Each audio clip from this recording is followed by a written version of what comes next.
Hey guys, today we're doing a stat breakdown of the UFC Lightweight GOATS, including title wins, knockouts, submissions, and at the end of this video, we'll look at the statistically best record, the statistically best striker, the statistically best grappler, and who is the overall GOAT according to the stats. Today in this video, we'll be looking at Khabib, BJ Penn, Oliveira, Frankie Edgar, Ferguson, Benson Henderson, Anthony Pettis, and Dustin Poirier. We'll also be looking at the combined WEC and UFC career and only consider lightweight fights. Firstly, looking at wins, Oliveira is 5th in UFC history with 15 lightweight wins, whereas if we look at losses, Pettis has the most, although he did go 2-6 in his last 8 lightweight fights. Khabib tops the list and was undefeated in his career, whereas Ferguson's 6 losses were all in his last 6 fights.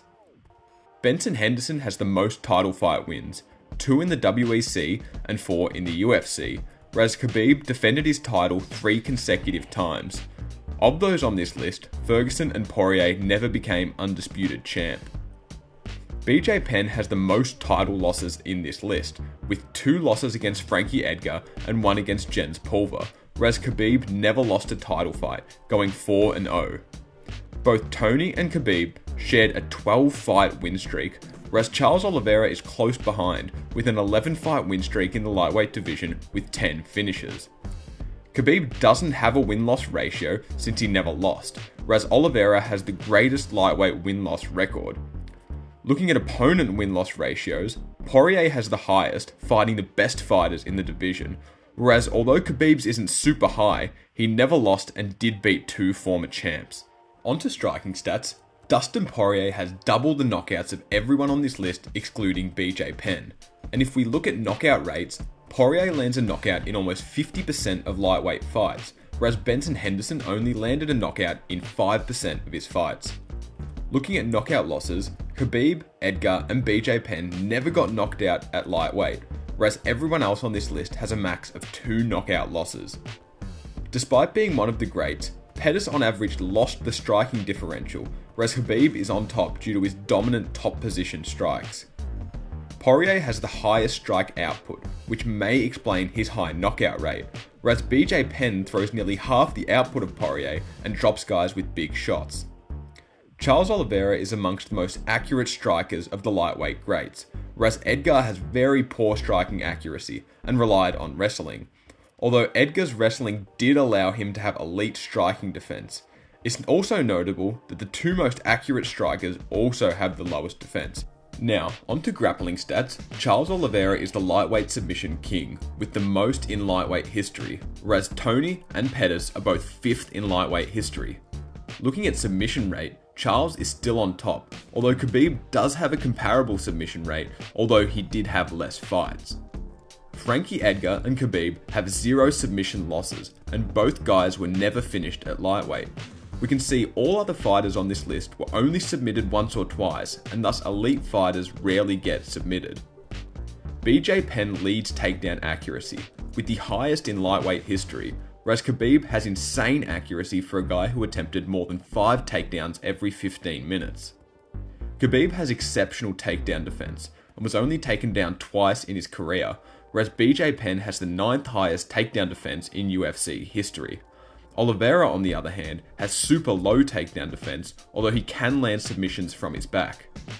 Khabib lands a crazy amount of takedowns, and is 3rd for career takedowns landed in the UFC, whereas Henderson, Oliveira, and Edgar all average more than 2 takedowns per 15 minutes. As expected, Khabib also dominates control time, averaging more than 1 round of control per fight. What would have made the Ferguson vs Khabib matchup so great is that Tony is rarely controlled.